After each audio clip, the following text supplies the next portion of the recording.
আসসালামু আলাইকুম বন্ধুরা, welcome back to my channel Shahnaz Dipa. আশা করি আপনারা সবাই ভালো আছেন। আমিও আপনাদের দোয়ায় ভালো আছি। আজকে আরেকটা মজাদার রেসিপি নিয়ে আপনাদের সামনে হাজির হলাম। রেসিপিটি হচ্ছে পটেটো রোল সমুচা।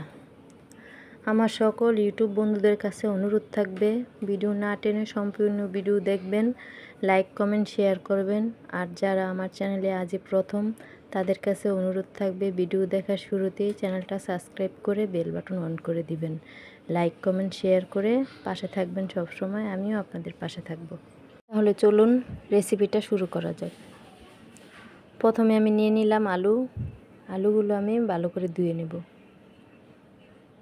আলুগুলো আমার ধোয়া হয়ে গিয়েছে। আমি এখন একটা হাঁড়িতে পানি বসিয়ে দেব।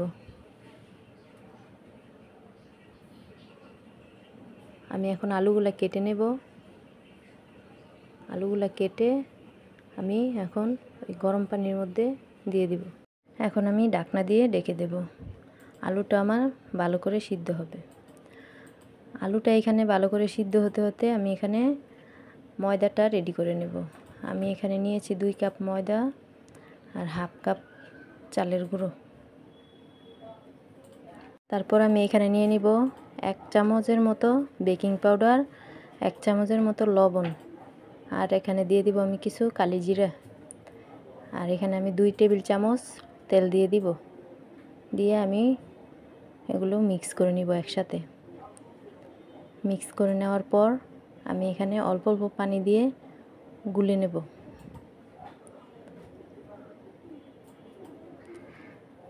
গুলাটা আমার হয়ে গিয়েছে। আমি এখন একটু তেল দিয়ে ডোটা মাখিয়ে রেখে দেব 10 মিনিটের জন্য।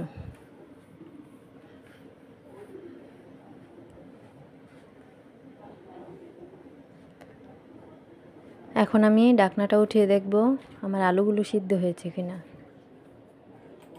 আমি এখন আলুগুলো একটা ছাঁকনিতে ঢেলে দিব। আলুগুলো একটু ঠান্ডা হলে আমি ছিলে নেব। আলুগুলো আমার ঠান্ডা হয়েছে। আমি এখন আলুগুলো ছিলে নেব। এরকম করে সবগুলো আলু আমি ছিলে একটা প্লেটে নিয়ে নিব। আলুগুলো আমার ছিলা হয়ে গিয়েছে। আমি এখন সবগুলো আলু ম্যাশ করে নেব। তারপর আমি একে একে এখানে সব মশলা অ্যাড করব। দিয়ে দিব কাঁচামরিচ কুচি, পেঁয়াজ কুচি। তারপর আমি এখানে দিয়ে দিব কর্নফ্লাওয়ার, আর দিব গরম মশলার গুঁড়ো, ধনিয়ার গুঁড়ো, আর দিব শুকনো মরিচের গুঁড়ো আর লবণ। দিয়ে আমি এটা একসাথে মাখিয়ে নেব। মাখা হয়ে গিয়েছে। আমি একটু এখানে তেল দিয়ে ডোটা একটু মাখিয়ে এখন এটা কিছুক্ষণ রেখে দেব।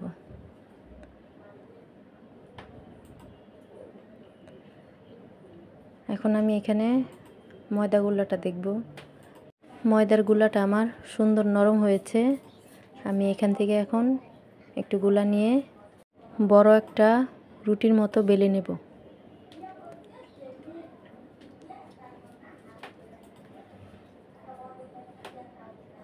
হয়ে গেল আমার বড় রুটি বেলা। আমি এখন এটা ছুরি দিয়ে আমার সাইজ মতো করে কেটে নেব। কীভাবে কাটছি আপনারা দেখে নেবেন। আমি এটাকে 8টা টুকরো করেছি। এখন আমি ভিতরে আলুর মিশ্রণটা দিয়ে মুড় করে নেব।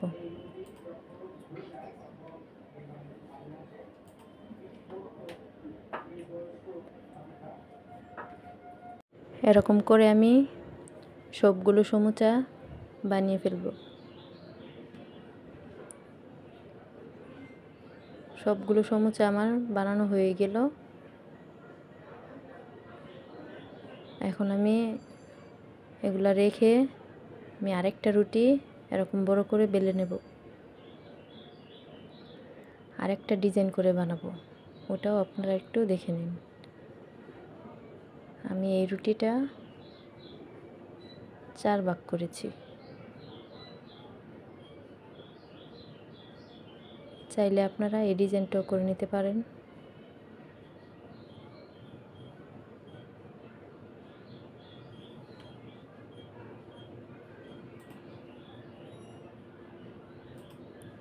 এগুলো হয়ে গেল আমার বানানো।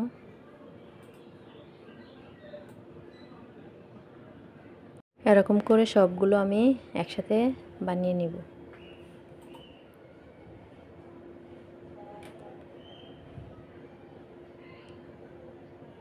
সবগুলো আমি বানিয়ে নিলাম একসাথে। এখন আমি একটা কড়াইতে তেল দিয়ে চুলায় বসাবো।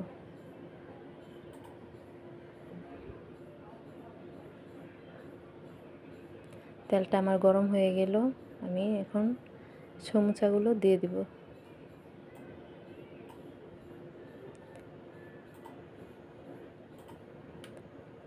সবগুলো সমুচা আমার দেওয়া হয়ে গেল। এখন আমি এগুলা সুন্দর করে আস্তে আস্তে নেড়ে ভেজে নেব, একটু বাদামি কালার করে ভেজে নেব। ওই পিঠটা আমার হয়ে গেল ভাজা, আমি উল্টিয়ে দেব।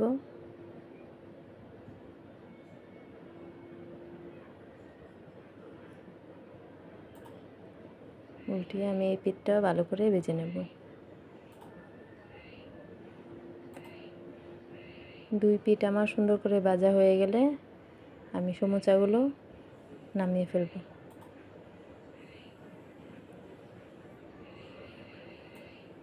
এখন কেমন সুন্দর করে ফুলছে এক একটা সমুচা। খুব সহজে আলু দিয়ে এরকম রেসিপি বিকেলের নাস্তায় করে খাবেন, বাচ্চারা পছন্দ করে খাবে। হয়ে গেল আমার বাদামি করে ভাজা, আমি এখন সমুচাগুলো নামিয়ে ফেলব।